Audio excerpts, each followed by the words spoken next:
Digest Live. I'm your host, Jim Delfino, and I'm joined together with my co host, Thayer Doyle and Curry Mitchell. The Boston Red Sox lost 2 out of 3 to the Toronto Blue Jays and now sit at 41 and 44 for their record on the season. And we're here to break everything down. If you've got a take or a comment, please feel free to drop it in the chat. Thayer, let's start with you. What are your reactions to this weekend series? I'm kind of content. I understand where we're at now. The ownership is not interested in winning. They're happy with being mediocre. When we start a lineup that includes Gonzalez, Sogard, and Eaton in a must-win game in an important series, it doesn't tell me a whole lot. When they're going to start Walker Buehler, even though his last number of outings have been terrible, and you have your Crochet ready to go on what would be his regular day of rest, nope, let's push him back, let him pitch against the Reds. They're not interested in winning, so they're just going to continue doing what we're doing, and that's what we see. Bad base running. We have squanders up and down the board. Even yesterday when they scored a lot of runs, they had an opportunity to score even more, and that's what we're seeing from this team. Curry, your reactions. The only bright spot was the second game. First game, they looked terrible. Today, it started off like they were going to have a good game, and then they just completely jumped off a cliff. Bueller walking in runs. It was just a terrible outing. Um, and I don't know. I think Giolito and Crochet have found it. Uh, Now Bayo's looking like he's trending upwards. Uh, I think Bueller is really the odd man out. I think when Harrison does come up, he will pretty much push Bueller out, and then at that point, do you DFA him, which I think is might be the route they go, or try to trade him? Um, Either way, I think Bueller is near the end of his Red Sox tenure. Yeah, it's some good points. I don't necessarily know you could trade him unless there's another team that really feels that they can unlatch something. And of course, let's not forget that we have the best pitching coach in the history of baseball in Andrew Bailey. So if he can't fix him, then how could anybody else fix him? As far as DFAing him, I don't know if the Red Sox are going to just want to eat that money. I have a feeling that they might do a phantom injury again, get him back on the IL, and kind of Yoshida him, and have him just become a AAA starter for the rest of the season.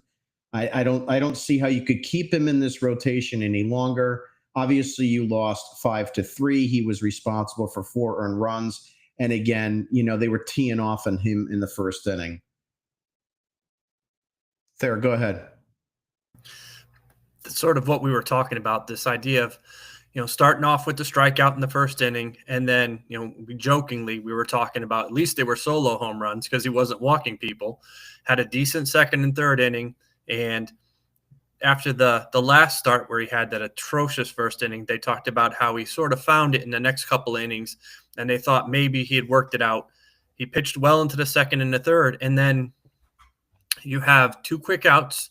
You have the base hit that could be an error, that might not be an error, and then suddenly you're dealing with him walking people, walking in runs. It just became atrocious, and that's what they're getting. And then the offensively, they just have no approach.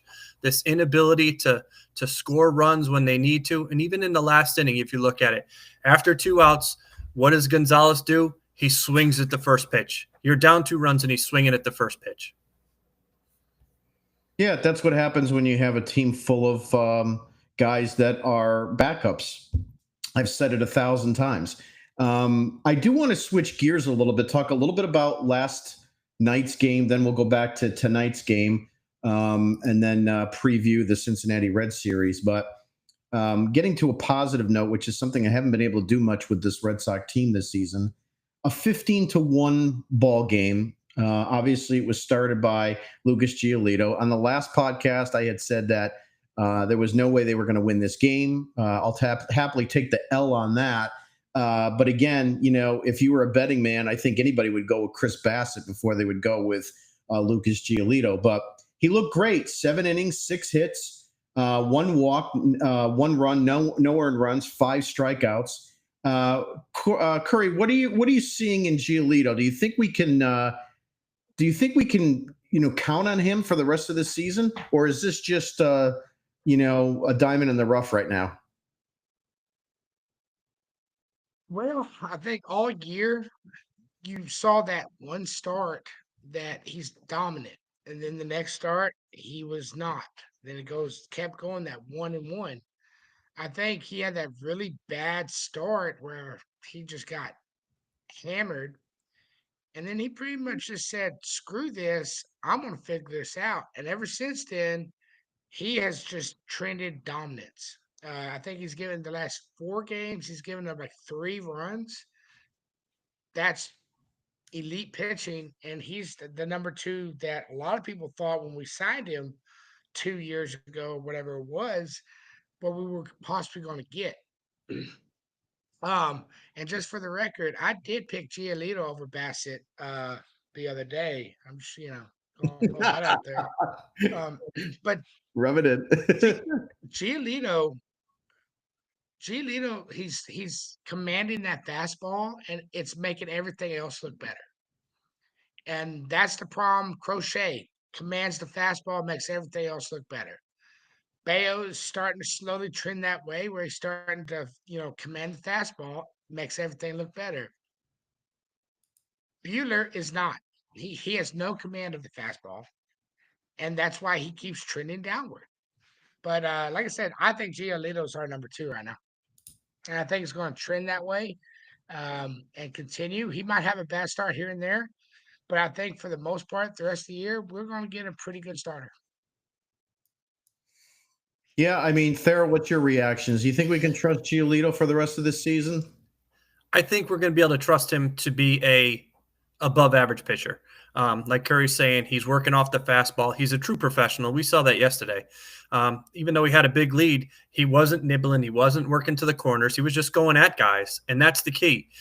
He has the ability to pitch ahead, and that makes all the difference in Major League Baseball. When you're pitching from behind, like we saw with Bueller, you're in a lot of trouble. When you're pitching ahead, it's a whole different game.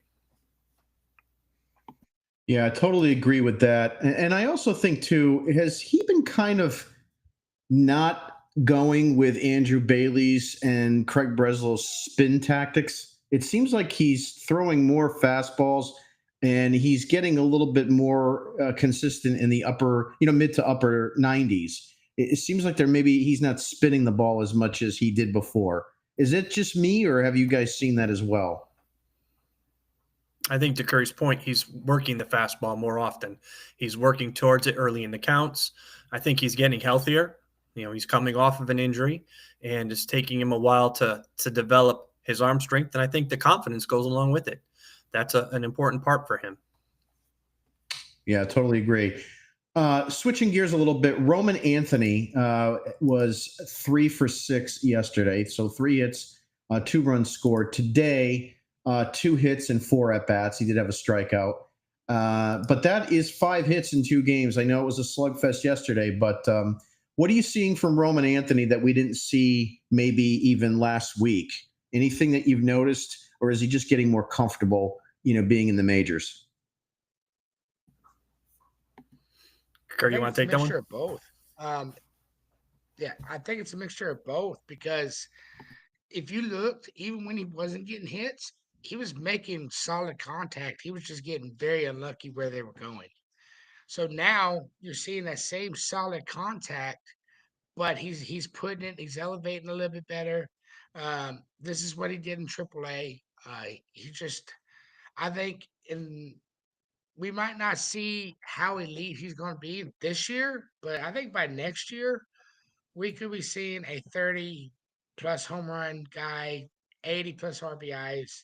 Uh, I think he has that ability to just be what Red Sox fans want him to be. But with that being said, he's still young. He's still, you know, needs to, I think, like that ground ball, he barely got it out. Um, and I think he's still kind of a little late on some of the pitches. But once he finds the timing even better, I think we'll see more and more of this. Thayer, what are you seeing from Roman Anthony that you like or don't like? I agree with Curry. I've enjoyed watching his plate discipline. He takes pitches. He's not afraid to get deep into counts. I also like that he allows the ball to get deep. The base hit he had the other day down the third base line, he was beaten by the fastball, but it didn't overmatch. It didn't really completely overpower him. He was able to stay within it, get his hands inside, and that doesn't frighten him, which is important. I think offensively, he's a very confident player. I heard something about of the last 8 or so batted balls off the bat, he had plus 100 exit velocity. So he's hitting the ball hard. He's hitting ground balls, which I think is a benefit. I know that they were talking a couple weeks ago before they brought him up that they wanted to improve his ground ball ratio because he hits too many ground balls. Personally, I'm looking for that. I'm done with the launch angle. I want him to hit the ball and make sure he's making solid contact, and that's what he's doing. And like Curry said, it's just bad luck. You hit a ball 105 miles off the bat, and it's right at the second baseman. Those are going to start to even out. Yeah, I agree with both of you. I think the only thing that I'm concerned with, to any degree, with him is that I want him to swing the bat. I don't want, he doesn't need to be a walk piece. He doesn't need to try to get on base just via the walk. I worry about the Tristan Casas effect. When Casas came up, he's taking a lot of pitches. He's, kind of patting himself on the back for walking in some situations, and really screaming at himself when he does that, as we saw last year. But I want him to swing the bat. He's here to be what we assume is a prolific 30 home run, 100 RBI offensive threat, and potentially a perennial all-star. So I just want to see a little bit more swinging and a little bit less working the count, obviously in certain situations, but he's here to hit, and I think that's what we got to really hope for. So I think one of the things that really ticks me off about this weekend series is that they lost 2 out of 3. I really thought that they were going to lose the Bassett game. I wasn't quite sure about today, but it really annoys me when we get this combination of high scoring or we get good pitching and we can't score. This is the problem of the roller coaster of this season with the Boston Red Sox. And obviously it shows that they can become an offensive threat. They had 18 hits last night, 14 RBIs. They can score 15 runs. They just can't seem to carry that same load from game to game. Is it mixing up the lineup too much? Is that the problem that we're seeing? Or is it just, bad luck? What do you think is the, how do you fix this? You don't. The problem isn't that they're mixing up the lineup. The problem isn't bad luck. The problem is you're dealing with 4A players. You're dealing with Sogard. You have Eaton in the lineup. You have Gonzalez playing. I like Ref Snyder, but he was your DH today. When you're sort of talking about Toro being, I was listening to the game today, and they brought in Toro to pinch hit late in the game, and they're talking about, here's your big bullet that you're firing. Like, if that's your bullet to fire, that's what's going on. Yesterday's run total was more about Bassett not being on than the Red Sox doing anything. They're a bunch of kids, and when kids are playing, they have to deal with a lot of the sort of up and down of the game, and hitting is contagious. They got going early yesterday, and it just happened. And today they didn't get going. Really, they had the pesky pole home run, and they really had to sort of scrape and claw for their runs. And we've been talking about this for years. They cannot afford squanders. They cannot afford, from the pitching standpoint, walks and errors. And that's what they got. They have opportunities. They have to drive in the runs without getting hits, and they are not good enough to do it, especially after you trade your best hitter. Curry, your reaction. Do you think this is something that is just going to be what we see for the rest of the season, or can they get more consistent? I think with once we get Bregman back and Myers gonna come back from his whatever leave it was, uh, I think you'll kind of get to see what the lineup's going to be. I think Christian Campbell will be coming back up probably mid-July. Um, I think he'll be at first base. So I think your infield will be Campbell at first, Meyer at second, Story at short, and Bregman at third. And then your outfield will be um, Abreu, Rafaela, and um, Anthony. I think Durant's getting traded. I really do. And that's not a bad looking lineup. I think right now, with Bregman being out, Meyer being out, Campbell needs to work on some stuff. We're stuck with these 4A players for right now. And I think we will see a better lineup in the coming weeks. Uh, but it's going to be a tough stretch of baseball with these guys constantly in the rotation every single day. You can get away with one of them, but having three of them in the lineup, dude, it's been tough. It just, I don't know what we could do until the injuries get back. Yeah, I mean, a lot of good points there. And you kind of brought up the trade deadline. Obviously, we are 30 days away from that at this point, roughly. And, I said on the last podcast that I had felt that the Red Sox are not going to do anything at all. If they do, it might be a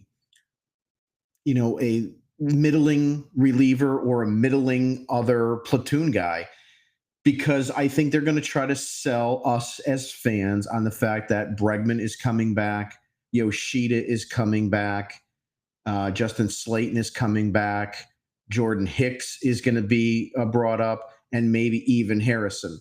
So they're going to be spinning all this. The question I have for both of you tonight is: Craig Breslow was on this afternoon's broadcast with Dave O'Brien. And of course, obviously, you need a degree at Yale to understand one thing he said. But, with that being said, he did kind of mention that they want to build this team, that they want to, getting rid of the money from Rafael Devers does not, stop them from wanting to spend the money elsewhere. Let me get there. You start first. Do you think we're going to see any potential move or something that's more like a blockbuster Dave Dombrowski, Theo Epstein type move, or is it going to just be a bunch of nothing? I think it's going to be a bunch of nothing. I don't believe a word that they're saying. The Devers trade in and of itself was clearly a money dump. That's all they were doing for it. And in the meantime, it's been a week and they've struggled and they've done nothing. They haven't talked about anything. They haven't tried to do anything. Duran has to be traded before too long. I worry that they're going to ruin Duran's trade value by keeping him here until the deadline, because he self-admittedly said he's pressing. He's pressing, and he's not going to be successful when he does that. So that's only going to hurt his value. I think they are going to simply say, as they have in the past, let's wait for the trade deadline. Well, what have we seen since the trade? They've won 2 games. I think we're going to see their sort of standings plummet, and they're going to say, well, it's not worth doing anything this year. Let's work for 2026. The moves you're going to see are going to be things that jettison professional players. The Chapmans are going to go. The Durans are going to go. And I wouldn't be surprised if Brett Snyder goes. And they're going to bring back guys that are potential.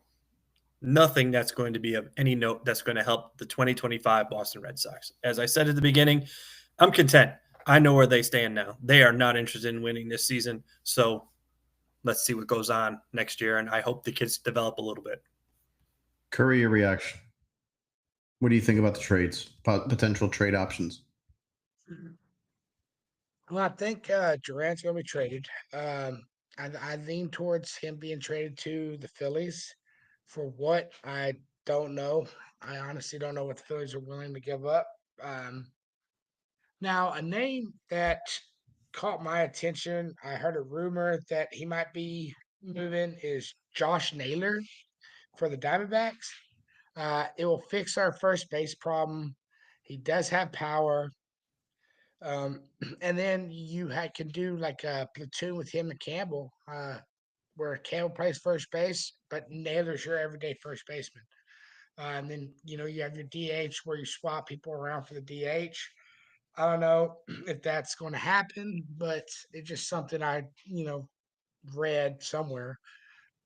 Um, for the most part, I think it all depends on where we're at about a week out. Bregman should come back about right after the All-Star break. Um, and if he comes back and then everything starts clicking, they go on a good win streak, I think you'll see them buy in a sense that they'll get a decent reliever, maybe a high leverage reliever. And they might even, pick up something else here and there. But if they still stick to this trend that they're going down, they've lost what 6 of the last 7. I think you're going to see them sell. I think you're going to see them sell Chapman, Duran, and then I think they won't tell you, "Oh, we're selling." I mean, but I think they'll get rid of money off the books, get under the little extra tax, and save their money for next season and do nothing because you're not going to get Kyle Tucker, and he's like the biggest one in the free agency class right now. Because why do you don't need Kyle Tucker? I mean, it would be nice, but you already have this, you know, outfield that's full of people. What are you going to add another outfielder? Makes no sense. If they do it, I'll be happy, but that means either Rafaela or Abreu's gone. They won't be able to keep them if you bring in Tucker. But yeah, I think it all depends on what the next 2 weeks is. I hope we go on this win streak. The Reds, that should be theoretically an easily win series, but I don't know, man. I'm leaning towards them selling. Just how they're looking right now. They look so lost. It's kind of, pathetic. Couple points I wanted to make on a couple of your takes. As regarding Josh Naylor, I don't feel very strong or confident that would be a move that they would make, only from the standpoint as he's left-handed, right? So, you're going to bring another left-handed bat into this lineup when you're getting Yoshida back. You're going to have, Abreu in your lineup. I mean, maybe if you move Duran because it's one less, but I just think that they probably want to get a little bit more right-handed because, they've got all these lefties. And then when you get Meyer back and you have Anthony, I have a hard time seeing that move. The other thing with Kyle Tucker, he's an unbelievable talent. But based on what you saw this year with moving Rafael Devers, there stands to be little to no chance in my mind that they would even offer him a contract, because why would they spend $400 or $500 million? You look to see what Vladimir Guerrero just got. You had a guy on your team that could hit you 30 home runs and drive in 100 RBIs and hit you 30 to 40 doubles every season. And for the most part, it's been healthy. And he's been on your team, and he's been here since he's 16 years old, and you let him go. So I just don't understand why they would even bring in a guy like that and pay $200 million more, than they would have with their own guy. And if I recall, Kyle Tucker's left-handed as well. So it just doesn't seem like a good match. Getting back to Duran for just a brief moment, he led the league with plate appearances last year with 735. He had 671 at-bats, 48 doubles, 14 triples, 21 home runs. Currently, he is leading the league at plate appearances at 382. He has 20 doubles, Again, 48 last year. So he's kind of on that same pace for doubles. He has 8 triples, had 14 last year. He is leading the league in triples this season. So he's kind of on pace there. We're seeing some fall off is obviously with the home runs. He's on pace for 10 this season. He had 21 last year. I don't see that being a probability that he's going to match that total. 38 RBIs. He had 75 last year. I think there's a chance there that he could become close to that number again. Stolen bases, he had 34. He's got 15 this season. So he's pretty close there. The problem is the slugging is about 100 points down. And that's where you're seeing him start to show signs of decline from last year. On base percentage is down 30 points. For a leadoff guy with an LBP of 310, it's not great. It doesn't jump off the page. And so this has always been the problem with Duran. He's de facto leadoff guy, but he's not really the best leadoff guy that you could probably have on any given team. It's just that he's got speed. He's left-handed, so you throw him in the leadoff spot. But, those other intangible numbers, the point I'm saying is that he's not that far off from what he did last year. He definitely has a decline, but I think you can still get something. I don't know if it's going to be great, but I think you get something maybe to build on and a piece for him. Your reactions there? He's absolutely the guy that has to go. Whether it's for long-term talent or short-term talent, they need to trade him to open up spots in their outfield. Yeah. And he is an impact player.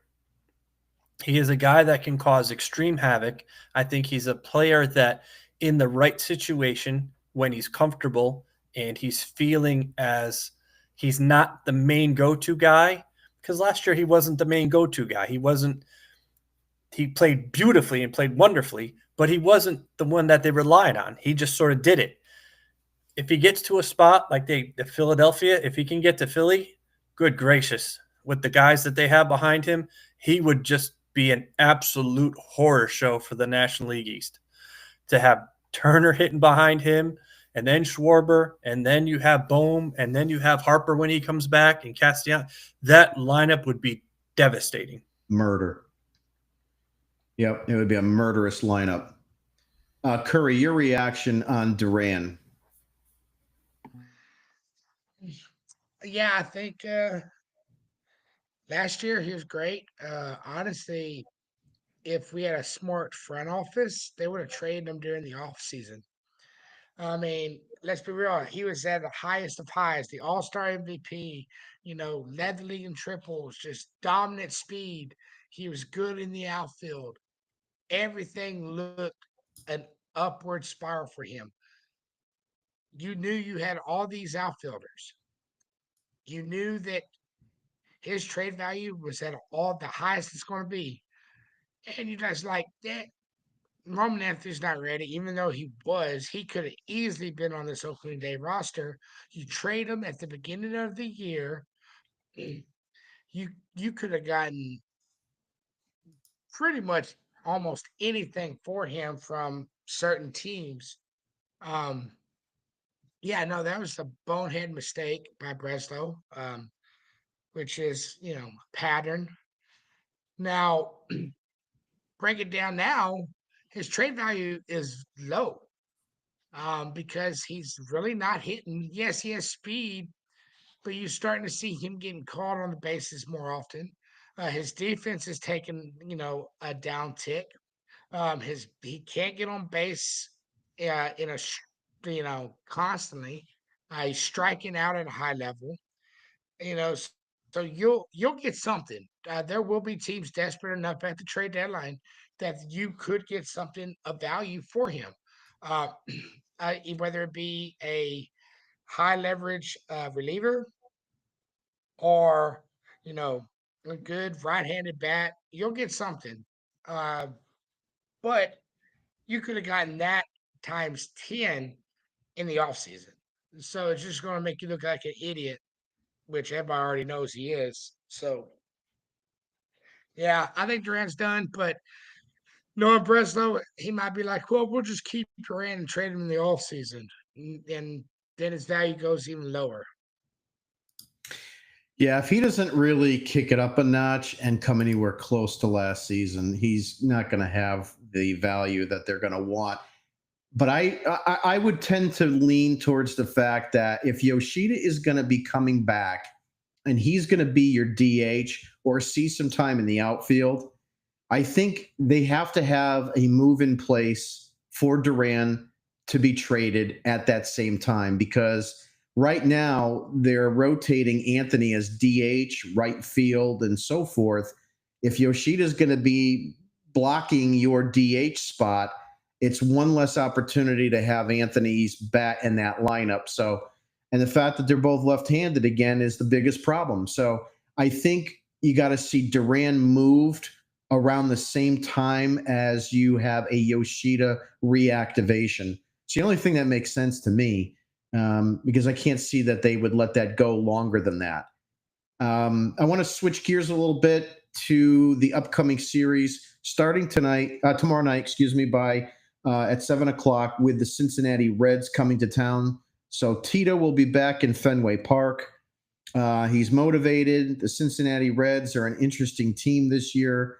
We have Garrett Crochet. He is going against Chase Burns. And then on Tuesday, it's Dick Fitz against Bradley Singer. And then the final game is Bayo against Nick Martinez. All three are right-handed pitchers. Burns is 0-0 with a 5.40 ERA. And he just made his debut the other day. Yep. This is going to be his second start. Correct. And then Singer is 7-6 with a 4.31, and Nick Martinez is 5-8 with a 4.12. Let's start with Thayer, your reactions to this upcoming series. What are you seeing, and what do you think is going to happen? I think they have to win the Crochet start, no question about it. The rookie came in and pitched pretty well in his debut. He's got a lot of firepower. However, I think simply being in Fenway Park and is really his second major league start should be a little bit that's overwhelming for him, hopefully. And then the next two starts, Bayo is improving. I'd like to see it. Richard Fitz, can we get 4 or 5 innings out of him? I'd like to see that. The fact that they are throwing righties, their pitchers aren't anything to really worry about. We should be able to score runs, although Martinez did almost throw a no-no, just his last start out. But I think we should be able to score. The question is, are we going to be able to contain the Reds offense? Because they are pretty dynamic in and of themselves at time. And you do know that with them coming in with Tito, he has his players' backs, and they love him, and they will run through brick walls for him. So I have a feeling when they come into Fenway Park, they're going to be playing with a little bit extra motivation. Yeah, totally agree. Curry, your reaction to the upcoming series, what are your take?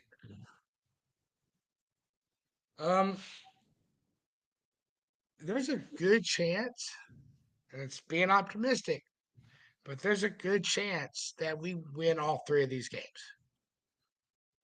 You got Crochet, who's going to dominate.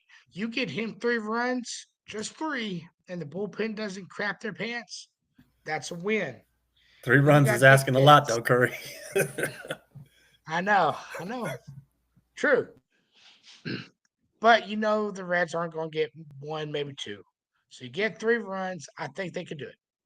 Now, Dick Fitz.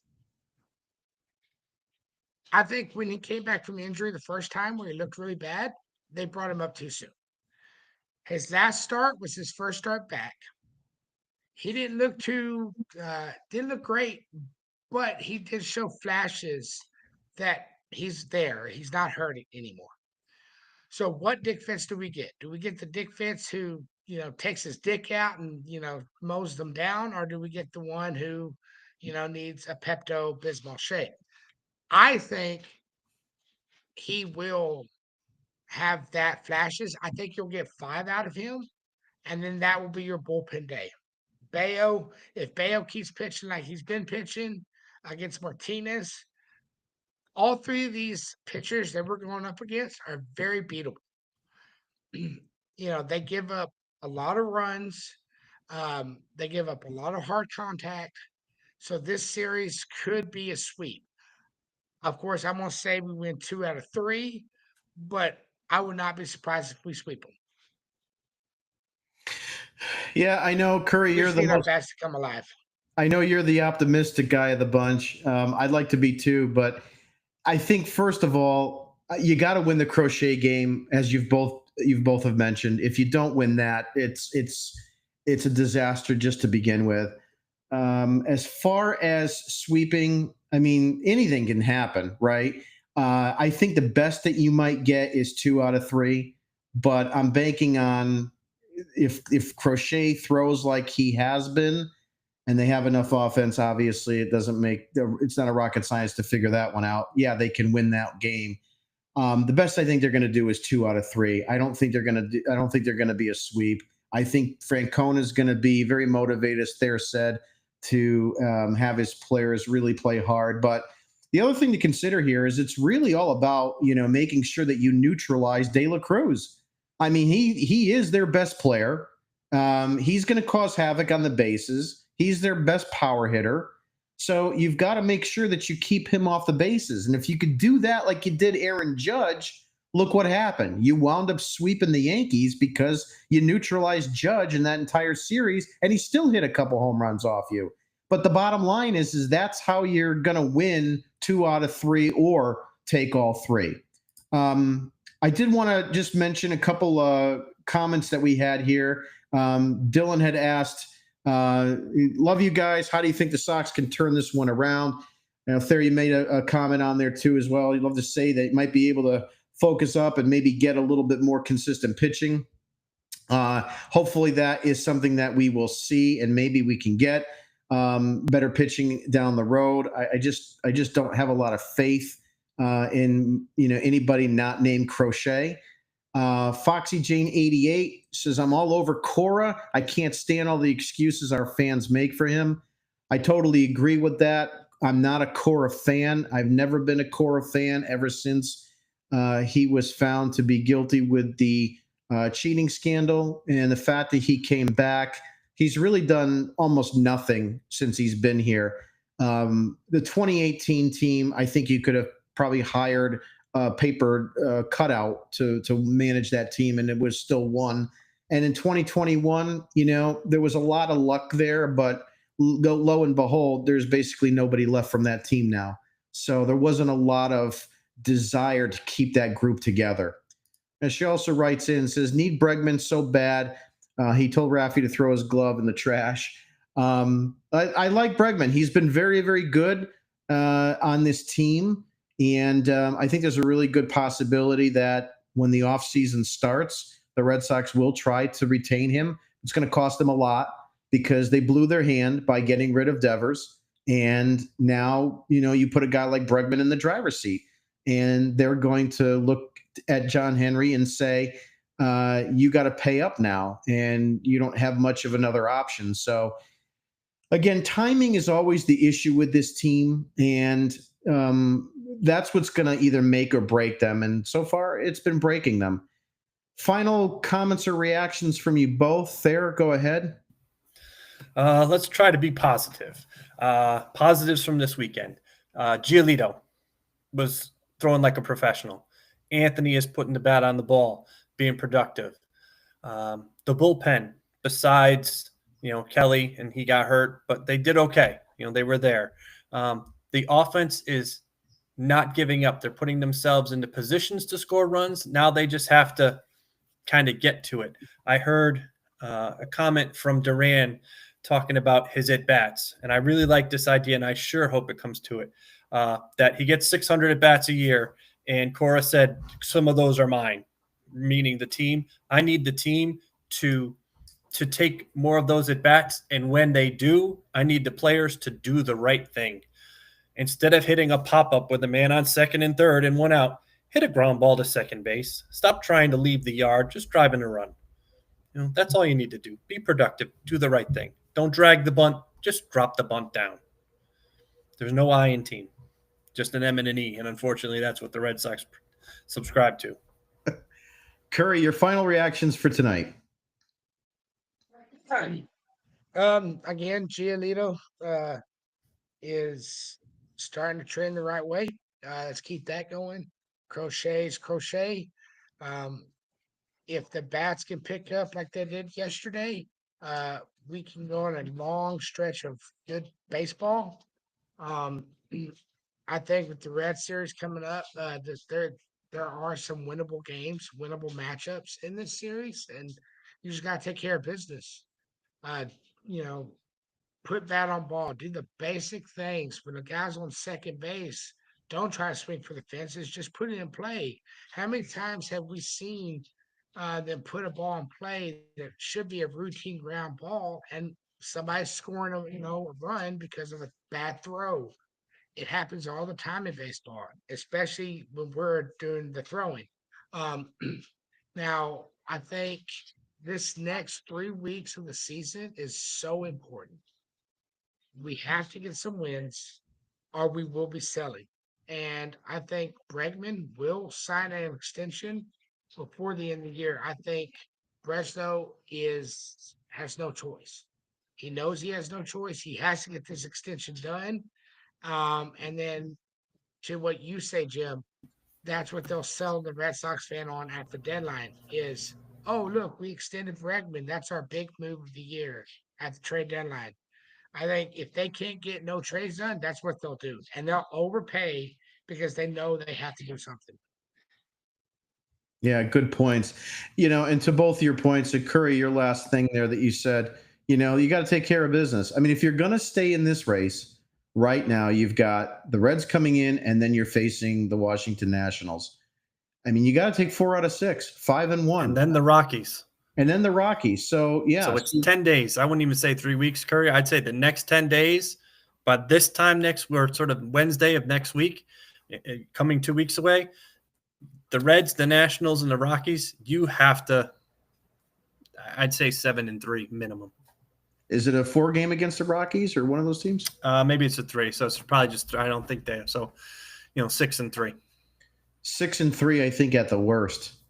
I mean, I think if you're no better than 6-3, you're just not going to gain any ground, number one, and you're just not going to be good enough, so we'll see how that goes. But I'd like to thank you both for being on tonight's episode.